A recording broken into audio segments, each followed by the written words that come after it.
AI তত্ত্ব খাড়া করলেন গগন সরকার। তিনি বলছেন তার বিরুদ্ধে চক্রান্ত করা হচ্ছে। তিনি ক্ষমা চেয়েছেন, সেটাও দলের নির্দেশে পরবর্তীতে পদক্ষেপ নেবেন তিনি। তবে আজও গড় হাজির অনুব্রত মণ্ডল। অন্যদিকে অনুব্রতর বাড়িতেই এই গগন সরকার। অনুব্রত মণ্ডলের বাড়িতে গেলেন কেষ্ট ঘনিষ্ঠ গগন সরকার, যে গগন সরকার আজ ঠিক নির্ধারিত সময়ের পরেই থানায় গিয়েছিলেন, এসটিপি অফিসে গিয়েছিলেন আইনজীবীর সঙ্গে, এবং এসটিপি অফিসে এই গগন সরকার পৌঁছান। তিনি এই এআই তত্ত্ব খাড়া করেন, এআই তত্ত্ব উত্থাপন করেন। তিনি বলেন পুরো বিষয়টা এআই এর মাধ্যমে করানো হয়েছে। এখান থেকে আমাদের ভোলানাথ রয়েছেন অপর প্রতিনিধি এই মুহূর্তে অনুব্রত মণ্ডলের বাড়ির সামনে থেকে। ভোলানাথের কাছে যাব। ভোলানাথ, গগন সরকার যে বিষয়টা উত্থাপন করলেন, তিনি বলছেন এআই এর মাধ্যমে এই বিষয়টা ঘটানো হয়েছে।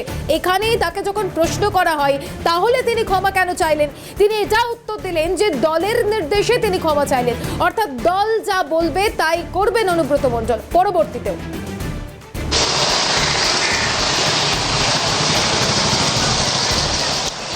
দেখো মাসুমা, এখনো পর্যন্ত দলের নির্দেশেই কিন্তু চলছে বলাই যেতে পারে, কারণ দলের নির্দেশ মতন কিন্তু তিনি ক্ষমা চেয়েছেন এবং পরবর্তী পদক্ষেপ কী হবে সেটাও কিন্তু দলের নির্দেশ। কারণ আমরা দেখতে পেলাম যে অনুব্রত ঘনিষ্ঠ গগন সরকার তিনি কিন্তু কিছুক্ষণ আগে এসডিপিও গেছিলেন, এসডিপি অফিস থেকে আইনজীবীকে নিয়ে গেছিলেন এবং তারপরেই কিন্তু তিনি এসছেন এবং আসার পরেই তিনি এই বাড়িতে এসছেন।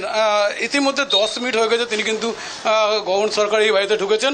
অনুব্রত মণ্ডলের যে ঘর সেই ঘরে কিন্তু উনি আছেন এবং সেখানে বিশ্রাম নিচ্ছেন, যেটা জানা গেছে যে বিশ্রাম নিচ্ছেন। তবে এই আইনজীবীর সঙ্গে কি কথা হয়েছে এবং তার কি কথা সেই সমস্ত নিয়ে কিন্তু আলোচনা করছে। কারণ এখনও আমরা যেটা জানি তিনি অসুস্থতার কারণে কিন্তু তিনি হাজিরা দেননি। ফলে আজকে দ্বিতীয় দিন হাজিরা, সেই দ্বিতীয় দিনেও কিন্তু হাজিরা দেননি।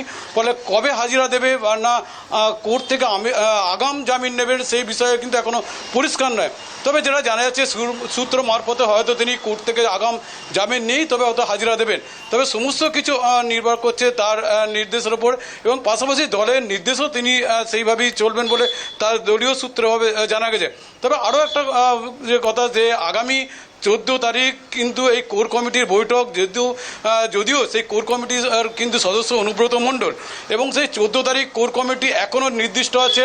তবে 14 তারিখের আগে যদি দলের রাজ্য নেতৃত্ব থেকে কোনো সিদ্ধান্ত আসে এই অনুব্রতর বিষয় নিয়ে, তাহলে হয়তো কোর কমিটি পরবর্তীতে সিদ্ধান্ত নেওয়া হয় দলের তরফে, যেখানে অনুব্রত মণ্ডল বলছেন দলের নির্দেশে পরবর্তী সিদ্ধান্ত নেবেন। অনেক ধন্যবাদ জানাবো ভোলানাথ।